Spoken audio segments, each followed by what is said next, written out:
pas, je crois que vous êtes monsieur Perquier, enfin je ne suis pas un débutant dans l'affaire, dans le milieu astrologique, et je ne me paye pas de mots, donc... Non mais on peut se servir de mots et ne pas les utiliser comme il faut. D'accord, enfin je crois que vous êtes bien jeune au niveau de la connaissance du milieu astrologique, si on compare avec ma propre expérience. Alors donc, vous faites partie de ces gens qui débarquent, qui disent il faudrait faire ceci, il faudrait faire cela. Vous savez, on travaille avec des hommes. Là, j'ai demandé un critère. Mais justement, un critère de 5. Alors proposez-en un, ça nous intéresse. C'est pas moi qui ai fait ça, c'est vous qui l'avez proposé. Non mais par exemple, vous pouvez dire, est-ce que ça sera tel ou tel critère? Ah mais vous avez dit que vous avez fait un répertoire des astrologues. Oui. On vous demande le critère que vous avez choisi pour que les gens soient dans votre répertoire. Eh bien, ce sont toutes les personnes qui ont participé au congrès d'astrologie qui ont été organisés depuis 10 ans. Organisé par qui? De manière générale, par toutes les associations, quelles qu'elles soient. Je ne veux pas dire pour autant, bien sûr, que la condition sine qua non pour être considérée sérieusement, c'est de faire partie d'aller dans un congrès d'astrologie, mais finalement, ça serait un peu exagéré, mais finalement, je crois que ça recouvre pas mal la réalité. Par exemple, si on voit tous les gens qui ont un certain nom en astrologie, on s'aperçoit qu'il n'y en a que 3 ou 4% qui n'ont jamais mis les pieds dans un congrès d'astrologie depuis 10 ans. Donc, si vous voulez, c'est pas une règle générale. On peut signaler par exemple des gens comme Hadès ou comme Jacques Berton, qui malgré leur valeur en astrologie n'ont pas voulu participer à un congrès d'astrologie. Mais finalement, toutes les autres personnes que je connais ont accepté, que ce soit dans notre cadre ou dans le cadre d'autres organisations, comme le GIRAH ou la SFA, ont accepté de faire partie d'un congrès d'astrologie.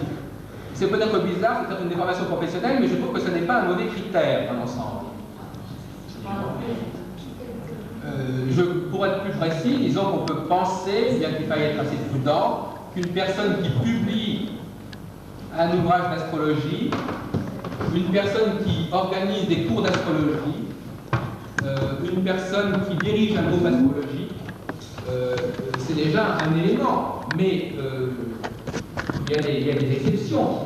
Disons que je crois que la seule chose qu'on peut dire, c'est que si un certain nombre de responsables du milieu astrologique se réunissaient et qu'ils dressaient ensemble une certaine liste des personnes qu'ils considéraient comme valables, eh bien on serait plus ou moins facilement d'accord. Je ne pense pas que dans le milieu astrologique il y ait tellement de controverses à ce sujet. On est plus ou moins d'accord pour reconnaître quels sont les gens qu'on peut prendre au sérieux et quels sont les gens qui ne sont pas à considérer. Je ne crois pas qu'il y aurait trop de difficultés. Monsieur. À propos du votin, dans 300 personnes dans le votin, qui a acheté le votin et combien y a-t-il de votins? Parce que dans le fond, ce qui est intéressant, c'est que ce soit expliqué. Alors, combien y a-t-il de personnes qui sont à même de savoir que ce votin existe dans le public et combien y en a-t-il? Non, je crois qu'on n'est pas très bien suivi. Le guide de la vie astrologique va sortir dans quelques semaines, donc il n'est pas encore en France. Non, mais le bulletin qui a été publié en 81, il a été publié à combien d'exemplaires? Quelle est sa représentativité? Quelle est son audience? Voilà. Ah, mais ça, je dirais que c'est un peu comme le croissant syndical ici, c'est un peu une espèce de projet zéro, enfin, le numéro 0 du guide de la vie astrologique. On a lancé cet ouvrage dans des conditions tout à fait artisanales, n'est-ce pas? Il est pas sorti, alors. Comment? Il n'est pas sorti. Si, celui de 81 est sorti. Combien d'exemplaires? Il est sorti à 1 millier d'exemplaires. Donc, ça ne touche personne.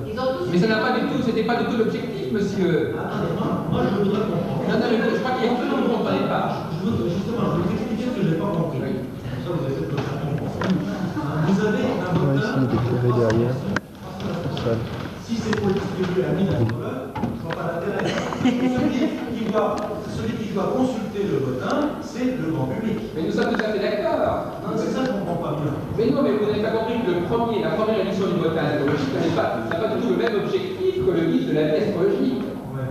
Le votin astrologique numéro 1, c'était simplement un instrument de contact entre les astrologues. Ah, d'accord. Non, mais on a des gens qui parlent et qui ne connaissent pas la C'est question. une question que je pose. Non, mais d'accord, mais je veux dire, ça n'a absolument pas cet objectif. Il est évident que si nous sortons un guide de la vie astrologique maintenant, c'est un ouvrage qui doit se vendre à plusieurs dizaines de milliers d'exemplaires. Ça n'a rien à voir avec le votin astrologique. Mais par contre, ce qui est certain, c'est que si le votin astrologique n'avait pas existé, s'il n'y avait pas eu un certain feedback, s'il n'y avait pas eu un certain nombre de réactions, s'il n'y avait pas eu une certaine dynamique, on n'aurait pas pu passer à la deuxième étape qui était le guide de la vie astrologique. Ça, moi, j'ai le sens. J'attache beaucoup d'importance au sens de la progression. Pour arriver à faire les choses, il faut les faire en plusieurs étapes. Alors, le guide de l'automation, c'était une espèce de petite brochure qu'on n'a même pas quand on avait des librairies, qu'on a envoyé aux gens par correspondance. Quand les gens nous demandaient des renseignements, on a envoyé cette brochure. On a été surtout intéressé par les réactions, on a corrigé le tir, certaines personnes nous ont fait des observations, et à partir de là, on peut maintenant sortir un ouvrage beaucoup plus solide, beaucoup plus complet.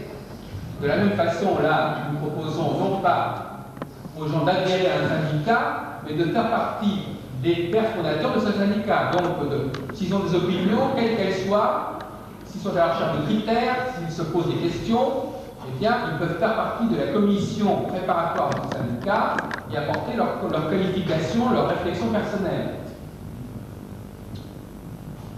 Donc, et je dirais même plus, il n'est même pas quelqu'un qui ferait partie des fondateurs syndicaux pourrait très bien, s'il s'apercevait que la ligne qui lui est proche n'était pas respectée, pourrait très bien s'en séparer. Et ça n'est pas le problème.